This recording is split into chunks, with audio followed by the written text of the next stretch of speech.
Assalamu alaikum, que la paix soit sur vous. Donc, je vous parle de ce livre, un extrait de ce livre, Penser l'islam depuis l'Afrique, la doctrine de Sherif Othman Madani Haidara, prédicateur malien, qui a fondé le mouvement religieux Ansar el-Din.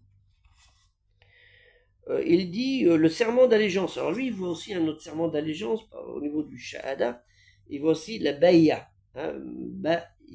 Baïya.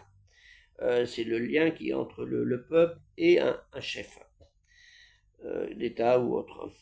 Donc il dit le serment d'allégeance est ce qui permet de garantir que le fidèle musulman traduira l'enseignement coranique en acte. C'est normal. Il récite, prêche, c'est de transmettre la parole de Dieu naturellement.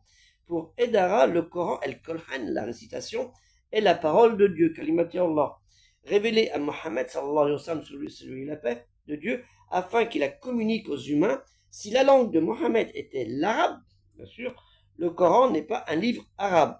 Il est traduisible et on se doit de le traduire en toutes les langues.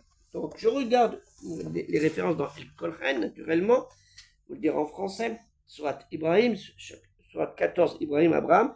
Nous n'avons envoyé de messager qu'avec la langue de son peuple. Donc il le confirme un petit peu.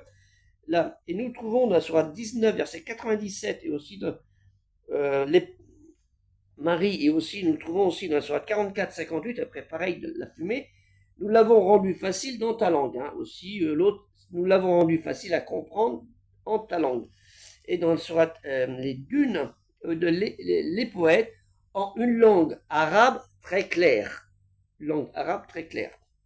Et au 46, chapitre 46, les dunes, verset 12, ceci est un livre confirmant les autres en langue arabe, parce que les autres étaient dans d'autres langues, naturellement.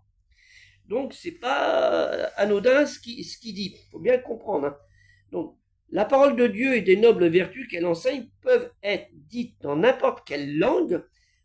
Une telle posture conduit Haidara à s'opposer à ceux qui refusent de faire le sermon du vendredi, le Khutbah el-Jumu'ah, en langue locale, sous prétexte que selon certaines écoles musulmanes, elle doit se faire en arabe. Je vous invite à lire ce livre très intéressant qui fait méditer et nous donne à la réflexion que si vous avez des gens qui vous parlent en arabe et que vous ne connaissez pas l'arabe, comprenez pas, vous n'allez pas comprendre la révélation, puisque la révélation doit être transmise à tout le monde et pas forcément à ceux qui maîtrisent la langue arabe.